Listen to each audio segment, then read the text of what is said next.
तो आप सुने शनिवार व्रत कथा। आज शनिवार का दिन है, शनि देव की कृपा के लिए है।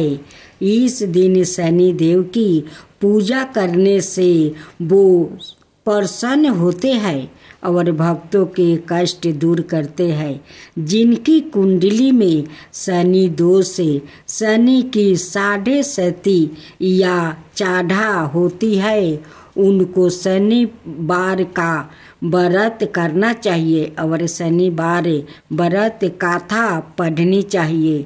शनि देव की इस कथा का श्रवण करने से सभी कष्ट दूर हो जाते हैं और शनि देव की कृपा प्राप्ति होती है। आइए जानते हैं शनि देव की इस कथा के बारे में। एक समय की बात है, सभी ग्रहों में सर्वश्रेष्ठ होने को लेकर विवाद हो गया। वो सभी ग्रह सूर्य, चंद्रमा, मंगल, बुध, गुरु, शुक्र, शनि, राहु और केतु इंद्र देव के पास गए। वो भी निर्णय करने में असमर्थ थे, तो उन्होंने सभी ग्रहों को पृथ्वी पर राजा विक्रमादित्य के पास भेज दिया, क्योंकि वो एक अन्याय प्रिय राजा थे। सभी ग्रहों राजा विक्रमादित्य के पास पहुँचे और अपने विवाद के बारे में बताया।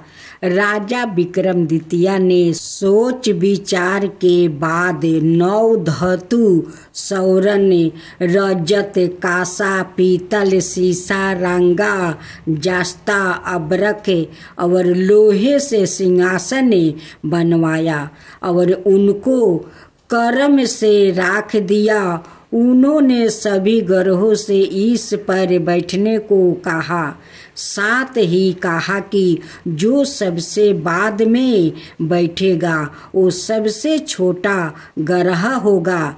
लोहे का सिंहासन सबसे अंत में था, जिस वजह से शनि देव सबसे अंत में बैठे। इस वजह से वो नाराज हो गए।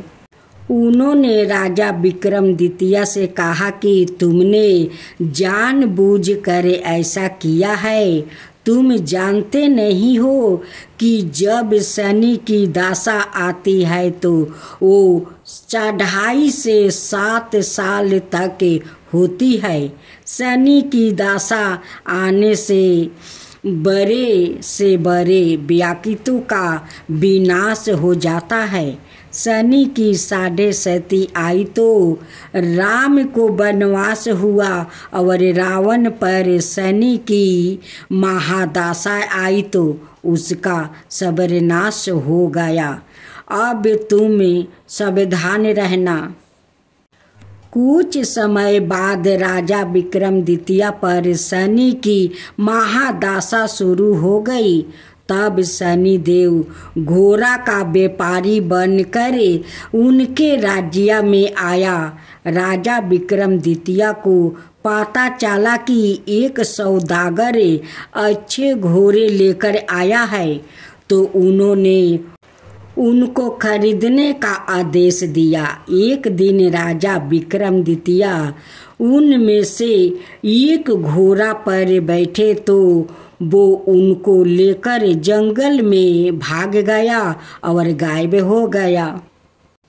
राजा विक्रमादित्य का बुरा वक्त शुरू हो गया। भूख प्यास से वो तड़प रहे थे, तो एक ग्वाले ने पानी पिलाया तो राजा ने उसे अपनी अंगूठी दे दिया। फिर नगर के ओर चल दिया। एक सेठ के यहाँ पानी पिया। अपना नाम उज्जैन का बीका बताया। सेठ बीका को लेकर घर गया। वहाँ उसने देखा कि एक खूंटी पर हार टांगा है और खूंटी उसे निगल रही है। देखते ही देखते हार गायब हो गया। हार चुराने के आरोप में सेठ ने बीका को कोतवाल से पकड़वा दिया। वहाँ के राजा ने बीका का हाथ पैर कटवा दिया और नगर के बाहर छोड़ने का आदेश दिया। वहाँ से एक तेली गुजर रहा था। बीका को देखकर उस पर दया आई। उसने उसे बैलगाड़ी में बैठाकर आगे चल दिया। उस समय शनि की महादशा समाप्त हो गई थी। बीका बरस ऋतु में मल्हार गा रहा था। उस राज्य की राजकुमारी मनभावनी ने उसकी आवाज़ सुनी तो उसे ही विवाह करने की जिद पर बैठ गई। हार कर राजा ने बेटी की विवाह बीका से कर दिया।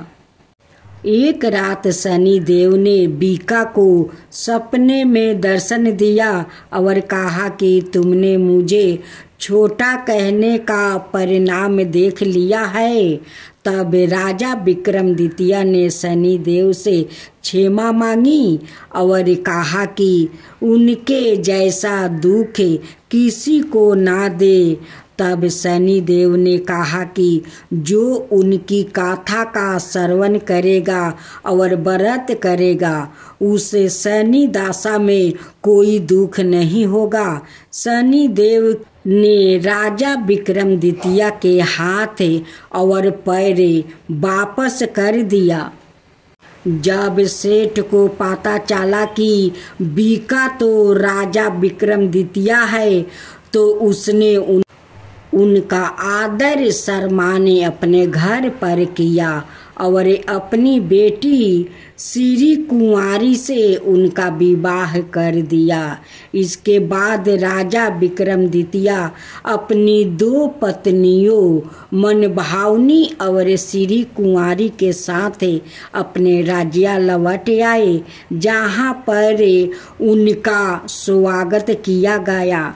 राजा विक्रमादित्य ने कहा कि उन्होंने शनि देव को छोटा बनाया था, लेकिन वो तो सर्वश्रेष्ठ है। तब से राजा विक्रमादित्य के राज्य में शनि देव की पूजा और कथा रोज होने लगी।